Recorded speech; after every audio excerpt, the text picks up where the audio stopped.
अगर आप जीवन को ध्यान से देखें तो साफ दिखाई देगा। मन में बहुत इच्छाएं उठती हैं, लेकिन घटता वही है जो नियति ने लिखा है।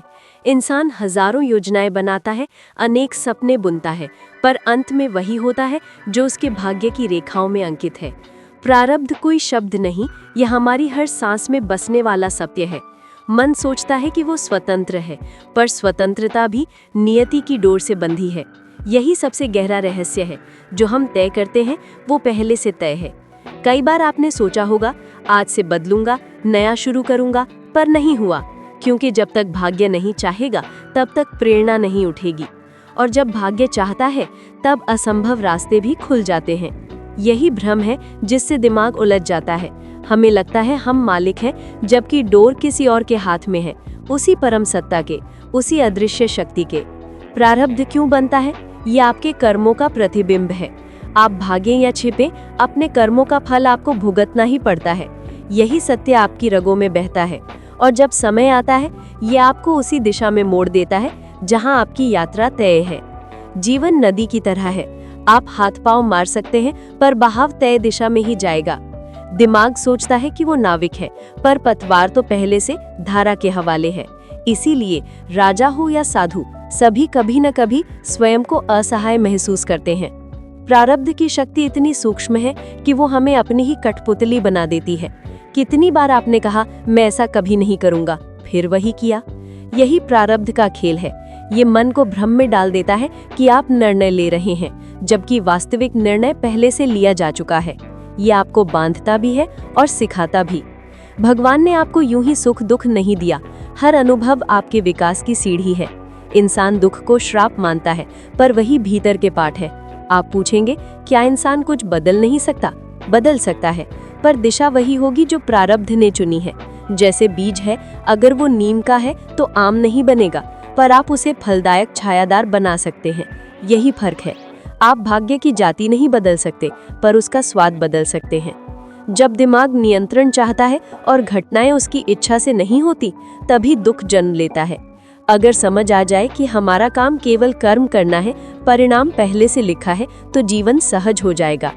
यही कारण है कि संत कहते हैं, समर्पण कर दो। समर्पण का अर्थ हार नहीं, शांति है। जब आप ये मान लेते हैं कि सब कुछ आपके बस में नहीं, तभी मन शांत होता है। देखिए, कितनों ने कठिन परिश्रम किया पर असफल रहे, और कुछ ने सहजता से सफलता पाई। ये भाग्य का संतुलन है। जब समय आता है तभी द्वार खुलते हैं। ये समझ अहंकार को मिटा देती है, क्योंकि सच्चाई यही है, आपने कुछ नहीं किया, आपके माध्यम से हुआ। अहंकार को ये स्वीकार करना कठिन लगता है, पर जब आप ये मानते हैं कि असली कर्ता परमात्मा है, तब शिकायतें समाप्त हो जाती हैं। हाँ, ये सोच कुछ लोगों को आलसी बना देती है। जब सब तय है तो मेहनत क्यों? ये भ्रांति है। प्रारब्ध रास्ता दिखाता है, पर चलना आपको ही होता है। कर्म ही धर्म है।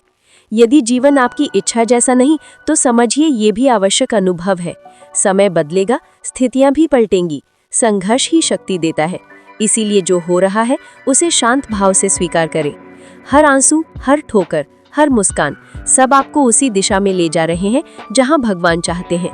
जब ये सत्य भीतर उतर जाएगा, तब कोई दुख नहीं रहेगा। सबसे बड़ी भूल यही है, इंसान सोचता है कि वो चुनता है, जबकि रास्ता पहले से तय है। यही माया है, चुनाव का भ्रम। आप सोचते हैं ये करूं या वो, पर अंत में होता वही है जो होना है। कितनी बार आपने ठान लिया कि इस जगह नहीं जाऊंगा, पर किसी कारण वहीं पहुंच गए। यही अदृश्य डोर है प्रारब्ध की। तभी जो गलती लगती है वही आपके जीवन की सबसे बड़ी सीख बन जाती है। इसीलिए हर अनुभव आत्मा की यात्रा का हिस्सा है।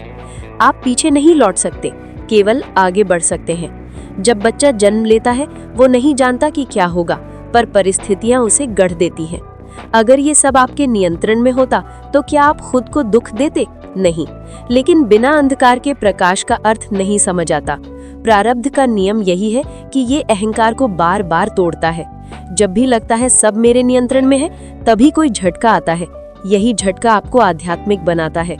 दुख ही वो आग है जिसमें आत्मा तपकर चमकती है। भगवान आपको दंड नहीं देते, वो आपको गढ़ते हैं। जब ये बात भीतर उतर जाती है, तो हर पीड़ा भी आभार में बदल जाती है। मन और भाग्य, ये दो शक्तियां सदा टकराती हैं। मन चाहता है, भाग्य चलाता है। इसीलिए कभी प्रयास के बाद भी असफलता और कभी बिना प्रयास के सफलता। हर चीज का समय होता है। फूल तभी खिलता है जब समय सही हो। इसीलिए अधीर मत बनिए, कर्म कीजिए, विश्वास रखिए, भगवान से जुड़िए तो प्रारब्ध का बोझ हल्का हो जाएगा। वही स्थिति साक्षी की होती है जहां सुख दुख आपको हिलाते नहीं हैं। और जब आप इस सच्चाई को समझ लेते हैं तब डर मिट जाता है। क्या आपने महसूस किया है कि जब आप जोर लगाते हैं चीजें बिगड़ती हैं और जब छोड़ देते हैं सब ठीक हो जाता है? यही प्रारब्ध की लीला है। जब आप बहना सीखते हैं तब जीवन सहज हो जाता है। अगर सोचते हैं कि आप भाग्य को मात देंगे तो ये भ्रम है। प्रारब्ध से भाग नहीं सकते। स्वीकार करिए, यही शांति है। स्वीकार का अर्थ हार नहीं, समझदारी है। जैसे समझदार नाविक धारा के साथ चलता है। असली स्वतंत्रता तब मिलती है जब आप मान लेते हैं कि सब आपके नियंत्रण में नहीं है। सुनने में विरोधाभास लगता है, पर सच्ची मुक्ति वही है, क्योंकि तब संघर्ष समाप्त हो जाता है। तब आप बहते हैं, लड़ते नहीं।